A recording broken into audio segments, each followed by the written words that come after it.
Guns విక్రయిస్తున్న ముఠాపై Rachakonda పోలీసులు special focus పెట్టారు. అన్ని కోణాల్లో దర్యాప్తు చేస్తున్నారు. ముఠాలోని కీలక సూత్రధారి కోసం ప్రత్యేక బృందాలను ఏర్పాటు చేశారు.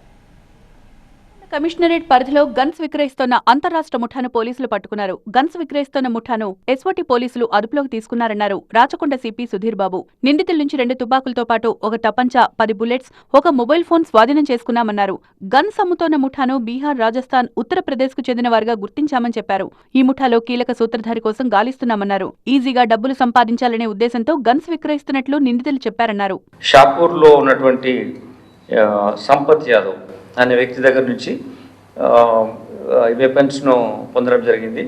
అవి తీసుకొని వచ్చి హైదరాబాద్లో అమ్మాలని చూస్తూ ఎవరైనా నేరాలు చేయాలనుకున్న వాళ్ళు కానీ లేకపోతే వేరే అవసరాల కోసం కొనుక్కోవాలనుకున్న వాళ్ళు కానీ ఇక్కడ ట్రై చేస్తున్నప్పుడు ఇతన్ని పట్టుకోవడం జరిగింది. పట్టుకున్న తర్వాత ఈ వెపన్స్ సీజ్ చేశాం. గన్స్ కోసం హైదరాబాద్ లో ఎవరైనా ఈ ముఠాను సంప్రదించారా అనే కోణంలోనూ పోలీసులు దర్యాప్తు చేస్తున్నారు. గతంలో ఎవరికైనా గన్స్ విక్రయించారా అని ఆరా తీస్తున్నారు.